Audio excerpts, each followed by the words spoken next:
Honestly पिछले 3-4 दिनों में पाकिस्तानी मीडिया में जो रोना धना चल रहा है ना, उसे देख के तो ऐसा लग रहा है कि इस बार रावलपिंडी में बैठे लोगों को बहुत ज़्यादा ही डर लग रहा है। उनकी तो ये आदत ही है कि हर बात पे चीखे चिल्लाएं, लेकिन इस बार जो टेंशन उनके चेहरों पे दिख रही है ना, वो देखने लायक है। और सच बताओ तो उनका डर जायज़ भी है, क्योंकि दिल्ली में हमारे army chief general Upendra Dwivedi ने उन्हें ऐसी वार्निंग दी है कि उन लोगों की होश उड़ गए हैं। Pakistan, if it continues to harbor terrorists and operate against India, then they have to decide whether they want to be part of the geography or history or not. और इस स्टेटमेंट में उन्होंने सीधा सीधा कहा है कि उसे अब ये सोचना पड़ेगा कि वो दुनिया के नक्शे में रहना चाहता है या फिर हिस्ट्री बुक्स की एक पन्ने में। अब आप सोचिए कि इतना बड़ा स्टेटमेंट देने के बाद भी हर जगह साइलेंस क्यों है। आज हम लोग इसी बारे में आराम से बात करेंगे कि हमारे सेना ने अचानक से इतना बड़ा स्टेटमेंट दिया क्यों। ऐसे ही डीप डाइव्स और डिस्कशंस को देखने के लिए चैनल को सब्सक्राइब करें। नमस्कार दोस्तों, मेरा नाम है राजशेखर और आप देख रहे हैं द राजशेखर शो। पहली बार जब मैंने ये स्टेटमेंट सुना तो तब मुझे लगा कि शायद ये एक नॉर्मल स्टेटमेंट है, लेकिन जब मैंने इस स्टेटमेंट की गहराई को समझा और पुराने स्टेटमेंट्स को जब मैंने जाके कनेक्ट किया, तब मुझे ये बात समझ में आया कि ये कोई नॉर्मल स्टेटमेंट नहीं है। आप खुद सोचिए कि ये स्टेटमेंट तब आया है जब पाकिस्तान के खुद के डिफेंस मिनिस्टर ख्वाजा आसिफ ने हाल ही में पाकिस्तान के पार्लियामेंट में कहा था कि उनका देश डिफैक्टो बैंकरप्ट हो चुका है और उनके खुद के आर्मी के पास वेपन्स तक खरीदने के पैसे नहीं हैं। हमारे इंडियन आर्मी चीफ ने ये स्टेटमेंट इसीलिए दिया ताकि पाकिस्तान का बचा खुचा हौसला भी टूट जाए, यानी कि ये एक स्ट्रेटेजिक मूव था और मेरे हिसाब से ये एक मास्टर स्ट्रोक है। भारत का जो तरीका है दुश्मनों को हैंडल करने का, वो अब पूरी तरह से बदल चुका है। मतलब पूरा का पूरा गेम प्लान ही बदल चुका है। तो चलिए आराम से पूरी कहानी समझते हैं कि आखिर चल क्या रहा है इंडिया और पाकिस्तान के बीच में। पहले तो इस जियोग्राफी और हिस्ट्री के फंडे को सिंपल भाषा में समझने की कोशिश करते हैं। मिलिट्री में जब कोई बड़ा ऑफिसर ऐसे स्टेटमेंट देता है तब वो फिजिकल बॉर्डर्स को रेफरेंस में लेके मेंशन करते हैं, और हिस्ट्री का मतलब तो आप सब जानते ही हैं। सोचिए कि हमारे सेना अध्यक्ष इतना बड़ा वार्निंग दे रहे हैं पाकिस्तान को कि हम आपको हिस्ट्री में मिला देंगे और नक्शे से ही मिटा देंगे। ये कोई छोटी मोटी वार्निंग नहीं है दोस्तों। अगर आप थोड़ा पीछे जाके देखें तो पिछले 40-50 सालों में भारत के किसी भी आर्मी चीफ ने इतने खुले शब्दों में पाकिस्तान के वजूद पे ही क्वेश्चन मार्क लगा दिया हो। हमेशा हमारी स्टेटमेंट्स काफी डिप्लोमेटिक होती है। हम ऐसे स्टेटमेंट सुनते आ रहे थे कि आपको करारा जवाब मिलेगा, लेकिन इस बार बात अलग है। इसका सीधा मतलब ये है कि अगर पाकिस्तान ने कोई भी इधर उधर की कदम उठाएं तो सीधे सीधे ऑल आउट रिटेलिएशन और रिस्पॉन्स मिलेगा, और वो भी काफी अग्रेसिव तरीके से। और ये बात मैं किसी सोशल मीडिया ट्रेंड को देखकर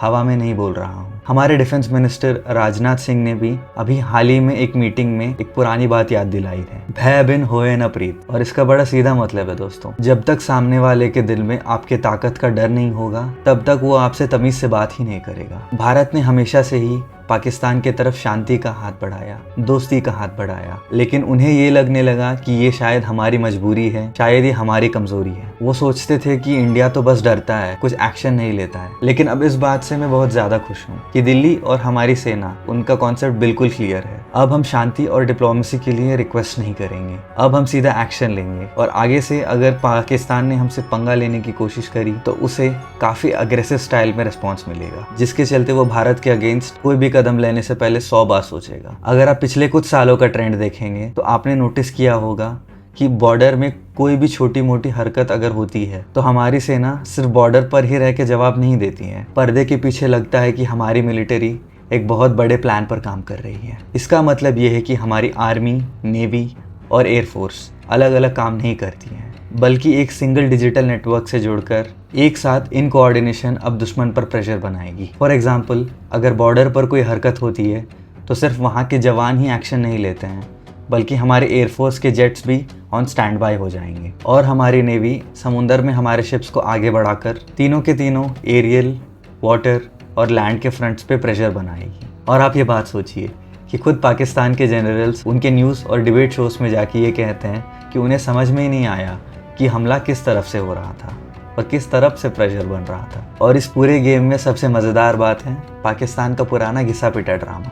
जब भी पाकिस्तान के ऊपर थोड़ा दबाव पड़ता है तो वो अपना पुराना न्यूक्लियर वेपन का ड्रामा शुरू कर देते हैं। उन्हें ये लगता है कि हम एक न्यूक्लियर पावर है और इंडिया हमसे पंगा नहीं लेगा, लेकिन उनकी ये गलत फहमी है। ये पैटर्न और ये हवाबाजी उन्होंने पिछले 30 सालों से बरकरार रखी है। और सच बोलूँ तो पिछली सरकारें इस ब्लफ को सच मान लेती थी, लेकिन अब पूरा गेम ही बदल चुका है। भारत ने पाकिस्तान की इस धमकी को उठाकर कचरे के डिब्बे में डाल दिया है। हमारी सेना ने क्लियरली ये स्टेटमेंट दे दिया है कि ये धमकी अब पुरानी हो चुकी है, ये नया भारत है और ये ड्रामा अब नहीं चलने वाला। जब हम रिस्पॉन्स देंगे तो पाकिस्तान के सारे टैक्टिक्स और वेपनरी यूजलेस साबित हो जाएंगे और यही वजह है जिसके चलते उनका पूरा का पूरा सिस्टम अब शॉक में है। और मेरा सबसे बड़ा फेवरेट पार्ट तो पाकिस्तानी मीडिया का मेल्टडाउन है। अगर आप उनके न्यूज़ डिबेट्स और टॉक शोज उठा के देखें, जिसे मैं रिसर्च के लिए देखता हूँ और जिन्हें देख के मुझे काफ़ी ज़्यादा मज़ा आता है, तो वहाँ के बड़े बड़े एंकर्स और रिटायर्ड जनरल्स काफ़ी परेशान दिखते हैं। उनका कहना यह है कि ये तो तमीज़ के खिलाफ है। मतलब कमाल की बात है यार, आप सालों तक बॉर्डर पे प्रॉक्सी वॉर चलाते आ रहे हैं, लेकिन तब आपको तमीज़ की याद नहीं आई। और जब हमारे सेना के अध्यक्ष खुलेआम नक्शा बदलने की बात कर रहे हैं, तब जाके आपको डिप्लोमेसी और तमीज़ की याद आ रही है। हाँ, मतलब अलग ही लेवल का माइंडसेट है भाई इन लोगों का। ऑनेस्टली अभी उन्हें एक बात क्लियरली समझ आ चुका है कि भारत अपने पुराने तरीकों को यूज़ करके टेबल पे बैठ करके बात करने के मूड पे बिल्कुल नहीं है।